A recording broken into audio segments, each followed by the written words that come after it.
حضرت عبداللہ بن عباس رضی اللہ عنہما سے روایت ہے، رسول اللہ صلی اللہ علیہ وآلہ وسلم نے فرمایا،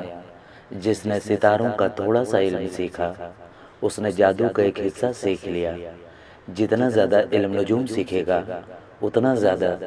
جادو سیکھنے والا شمار ہوگا۔ حضرت ابو ہریرہ رضی اللہ عنہ سے روایت ہے، اللہ کے رسول صلی اللہ علیہ وآلہ وسلم نے فرمایا، جو علم اللہ کی رضا کے لیے حاصل کیا جاتا ہے، جس نے اسے دنیا کا مال و متاع حاصل کرنے کے لیے سیکھا، اسے قیامت کے دن جنت کی خوشبو نہیں آئے گی۔ امام ابن ماجہ رحمۃ اللہ علیہ کے شاگرد ابو الحسن القطان نے اپنی عالی سند سے یہی حدیث فلیح بن سلیمان کے شاگرد سعید بن منصور سے بھی بیان کی ہے۔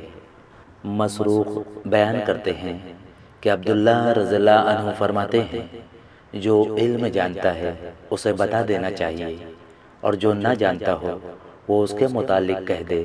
کہ اللہ ہی جانتا ہے۔ اور انہوں نے کہا، عالم سے جب اس چیز کے متعلق سوال کیا جائے جو وہ نہیں جانتا تو وہ کہے اللہ عز و جل ہی جانتا ہے۔ اور اللہ تعالیٰ نے اپنے رسول صلی اللہ علیہ وآلہ وسلم سے فرمایا،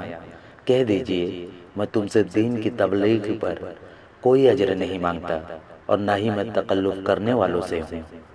حضرت ابو قتادہ رضی اللہ عنہ سے روایت ہے، رسول اللہ صلی اللہ علیہ وآلہ وسلم نے فرمایا، انسان مرنے کے بعد اپنے پیچھے جو کچھ چھوڑ کر جاتا ہے ان میں سے بہترین چیزیں تین ہیں: نیک اولاد جو اس کے حق میں دعا کرے، صدقہ جاریہ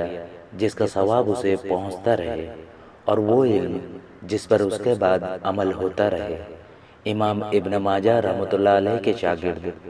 ابو الحسن القطان نے اپنے استاذ ابو حاتم کی سند سے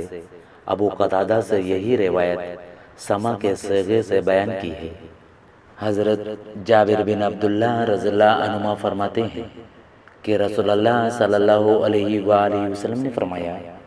علم اس لیے نہ سیکھو کہ علماء سے مناظرے کرو گے